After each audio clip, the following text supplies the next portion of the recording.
Hello everyone. ಸಹಜವಾಗಿ corporate ಕಂಪ್ನಿನಲ್ಲಿ survive ಆಗಬೇಕು ಅಂದ್ರೆ ಕೆಲವೊಂದು ಟಿಪ್ಸ್ ಗಳನ್ನ ಫಾಲೋ ಮಾಡ್ತಾ ಇರ್ತೀರಾ. ಆದ್ರೆ ನಾನು ನನ್ನ ಎಕ್ಸ್ಪೀರಿಯನ್ಸ್ ಅಲ್ಲಿ ನನಗೆ ಆದಂತಹ ಅನುಭವಗಳನ್ನ ಇಟ್ಕೊಂಡು ಕೆಲವು ಟಿಪ್ಸ್ ಗಳನ್ನ ಕೊಡ್ಲಿಕ್ಕೆ ಇಷ್ಟಪಡ್ತೀನಿ. ಈ ತರದ ಟಿಪ್ಸ್ ಗಳನ್ನ ಎಲ್ಲರೂ ಕೂಡ ಓಪನ್ ಆಗಿ ಹೇಳ್ಲಿಕ್ಕೆ ಇಷ್ಟಪಡದೇ ಇರಬಹುದು. ಈ ಟಿಪ್ಸ್ ಗಳು ಆಗ್ತಾನೆ ಕಾರ್ಪೊರೇಟ್ ಫೀಲ್ಡ್ ಗೆ ಫ್ರೆಶರ್ಸ್ ಆಗಿ ಜಾಯ್ನ್ ಏನ್ ಆಗಿರ್ತಾರೋ ಅವ್ರಿಗೆ ತುಂಬಾ ಹೆಲ್ಪ್ ಆಗ್ಬೋದು. ಎಕ್ಸ್ಪೀರಿಯನ್ಸ್ ಇರೋರ್ಗೂ ಕೂಡ ಫಾಲೋ ಮಾಡದೇ ಇದ್ರೆ ಅವರು ಕೂಡ ಫಾಲೋ ಮಾಡಬಹುದು. ಮೊದಲನೇದಾಗಿ ಹೇಳೋದಾದ್ರೆ, ನಿಮ್ಮ ಲೀಡರ್ಸ್ ಗಳನ್ನ ಅಂದ್ರೆ ನಿಮ್ಮ ಟೀಮ್ ಲೀಡರ್ ಆಗಿರ್ಬೋದು, ನಿಮ್ಮ ಮ್ಯಾನೇಜರ್ಸ್ ಗಳಾಗಿರ್ಬೋದು, ಅವರನ್ನ ದೇವ್ರಗಳ ತರ ನೋಡೋದನ್ನ ಬಿಟ್ಬಿಡಿ. ಅಂದ್ರೆ ಅವ್ರು ಏನಾದ್ರು ಆಫೀಸ್ ಅಲ್ಲಿ ಎದುರುಗಡೆ ಸಿಕ್ಕರೆ ಅವ್ರಿಗೆ ಅತಿಯಾದ ಗೌರವ ತೋರಿಸೋದು, ಅತಿಯಾದ ವಿನಯತೆ ತೋರಿಸೋದು ಅವಶ್ಯಕತೆ ಇಲ್ಲ ಅಂತ ಹೇಳ್ತಾ ಇದ್ದೀನಿ. ಹಾಗಂತ ಗೌರವ ಕೊಡಬಾರ್ದು ಅಂತ ನಾ ಹೇಳ್ತಾ ಇಲ್ಲ.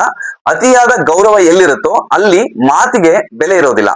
ಆದ್ರೆ ಎಲ್ರಿಗೂ ಗೊತ್ತಿರೋ ಹಾಗೆ ಕಾರ್ಪೊರೇಟ್ ಸೆಕ್ಟರ್ ಅಲ್ಲಿ ಮಾತೆ ಬಂಡವಾಳ ಆಗಿರೋದ್ರಿಂದ ಅತಿಯಾದ ಗೌರವ ಇದ್ದಲ್ಲಿ ಮಾತುಗಳಿಗೆ ಬೆಲೆ ಇಲ್ಲದೆ ಇರೋ ಕಾರಣ ಅತಿಯಾದ ಗೌರವದ ಅವಶ್ಯಕತೆ ಇರೋದಿಲ್ಲ. ಇನ್ನೊಂದು ಮನಸ್ಸಲ್ಲಿ ಇಟ್ಕೊಳ್ಳಿ, ನೀವು ಹೇಗೆ ನಿಮ್ಮ ಕಂಪ್ನಿಗೆ ಒಬ್ಬ ಎಂಪ್ಲಾಯಿ ಆಗಿರ್ತೀರೋ ನಿಮ್ಮ ಲೀಡರ್ಸ್ ಗಳು ಕೂಡ ಆ ಕಂಪ್ನಿಗೆ ಎಂಪ್ಲಾಯೀಸ್ ಆಗಿರ್ತಾರೆ ಅನ್ನೋದನ್ನ ಮರಿಬೇಡಿ. ಎರಡನೇದಾಗಿ, ಲರ್ನ್ ಟು ಸೇ ನೋ. ಅಂದ್ರೆ ಎವ್ರಿ ಡೇ ಎಲ್ಲರೂ ಹೇಗೆ ಕೆಲಸ ಮಾಡ್ತಾ ಇರ್ತಾರೋ ನೀವು ಕೂಡ ಹಾಗೆ ನಿಮ್ಮ ಪ್ರೊಡಕ್ಷನ್ ನ ಕೊಡ್ಲೇಬೇಕಾಗುತ್ತೆ. ಆದ್ರೆ ಅದೇ ಟೈಮ್ ನಲ್ಲಿ ನಿಮ್ಮ ಲೀಡರ್ಸ್ ಅಥವಾ ನಿಮ್ಮ ಸೀನಿಯರ್ಸ್ ಯಾರಾದ್ರೂ ಬಂದು ಎಕ್ಸ್ಟ್ರಾ ವರ್ಕ್ ನ ಅಸೈನ್ ಮಾಡೋಕೆ ಏನಾದ್ರು ಬಂದ್ರೆ ಲರ್ನ್ ಟು ಸೇ ನೋ.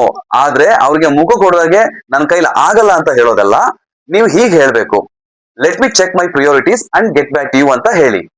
ಆಮೇಲೆ ನಿಮ್ಮ ಕೆಲಸದಲ್ಲಿ ಯಾವ್ದು ಪ್ರಿಯಾರಿಟಿ ಇದೆಯೋ ಅದನ್ನೆಲ್ಲ ಕಂಪ್ಲೀಟ್ ಮಾಡಿ ಕೊನೆಗೆ ಟೈಮ್ ಇದ್ರೆ ಹೋಗಿ ಏನ್ ಕೆಲಸ ಅಂತ ಕೇಳಿ. ಅವ್ರ ಕೆಲಸ ಮಾಡ್ಕೊಡ್ಲಿಲ್ಲ ಅಂದ್ರೆ ನಮ್ಗೇನಾದ್ರೂ ಪ್ರಾಬ್ಲಮ್ ಮಾಡ್ತಾರೆ ಅನ್ನೋ ಮೈಂಡ್ ಸೆಟ್ ನ ಮೊದಲು ಬಿಡಿ. ಮೂರನೇದಾಗಿ, ಆಫೀಸ್ ಅಂದ್ಮೇಲೆ ಗಾಸಿಪ್ಸ್ ಇದ್ದೇ ಇರುತ್ತೆ. ಆದ್ರೆ ನೀವು ಯಾವುದೇ ಕಾರಣಕ್ಕೂ ಕೂಡ ಆಫೀಸ್ ಗಾಸಿಪ್ಸ್ ಗಳಿಗೆ ಇನ್ವಾಲ್ವ್ ಆಗ್ಬೇಡಿ. ಯಾಕಂದ್ರೆ ನೀವು ಎಷ್ಟೇ ಚೆನ್ನಾಗಿ ಕೆಲಸ ಮಾಡಿದ್ರು ಕೂಡ ಕೆಲವು ಈ ತರದ ಕಾರಣಗಳಿಂದ ನಿಮ್ಮನ್ನ ಟೀಮ್ ನಲ್ಲಿ ಕಾಮಿಡಿ ಪೀಸ್ ಮಾಡೋ ಚಾನ್ಸಸ್ ಇರುತ್ತೆ. ಆದ್ರಿಂದ ಬಿ ವೆರಿ ಕೇರ್ಫುಲ್. ನಾಲ್ಕನೆಯದು, ತುಂಬಾ ಇಂಪಾರ್ಟೆಂಟ್, ಟೀಮ್ ಮೀಟಿಂಗ್ಸ್ ಗಳಲ್ಲಿ ಮಾತಾಡೋದನ್ನ ಕಲೀರಿ. ಅಂದ್ರೆ ನೀವ್ ಎಷ್ಟೇ ಚೆನ್ನಾಗಿ ಕೆಲಸ ಮಾಡಿದ್ರು ಕೂಡ ಟೀಮ್ ಮೀಟಿಂಗ್ಸ್ ಗಳಲ್ಲಿ ನೀವು ಮಾತಾಡ್ಲಿಲ್ಲ ಅಂದ್ರೆ ನಿಮ್ಗೇನು ಗೊತ್ತಿಲ್ಲ ಅನ್ಕೋತಾರೆ. ಹಾಗಾಗಿ ಟೀಮ್ ಮೀಟಿಂಗ್ಸ್ ಇದ್ದಾಗ ಅದರ ಪರ್ಪೋಸ್ ಏನಂತ ತಿಳ್ಕೊಳ್ಳಿ. ಅಟ್ಲೀಸ್ಟ್ 2 ಪಾಯಿಂಟ್ಸ್ ನ ಪ್ರಿಪೇರ್ ಆಗ್ಬಿಟ್ಟು ಟೀಮ್ ಮೀಟಿಂಗ್ಸ್ ನಲ್ಲಿ ಪ್ರೆಸೆಂಟ್ ಮಾಡೋದನ್ನ ಕಲೀರಿ. ನೀವು ಇದನ್ನ ಮಾಡೋದ್ರಿಂದ ಪ್ರೊಸೆಸ್ ನಾಲೆಡ್ಜ್ ಬರುತ್ತೆ, ಜೊತೆಗೆ ಕಮ್ಯುನಿಕೇಶನ್ ಕೂಡ ಇಂಪ್ರೂವ್ ಆಗುತ್ತೆ.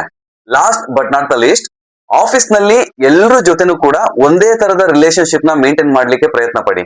ಅಂದ್ರೆ ಒಬ್ಬರ ಜೊತೆ ಮಾತ್ರ ತುಂಬಾ ಕ್ಲೋಸ್ ಇರೋದು, ಇನ್ನು ಕೆಲವ್ರನ್ನ ಮಾತಾಡಿಸದೇ ಇರೋದು, ಆಮೇಲೆ ಹುಡುಗಿನ ಮಾತ್ರ ಮಾತಾಡಿಸೋದು, ಇನ್ಯಾರು ಕೂಡ ಲೆಕ್ಕಕ್ಕೆ ಇಡದೆ ಇರೋದು, ಇದು ನಿಮ್ಮ ಮೇಲೆ ತುಂಬಾ ಬ್ಯಾಡ್ ಆಗಿ ಇಂಪ್ಯಾಕ್ಟ್ ಆಗುತ್ತೆ. ಹಾಗಾಗಿ ಪ್ರತಿಯೊಬ್ಬರನ್ನು ಒಂದೇ ರೀತಿಯಲ್ಲಿ ನೋಡೋದನ್ನ ಆಫೀಸ್ ನಲ್ಲಿ ಕಲೀರಿ. Okay, thank you.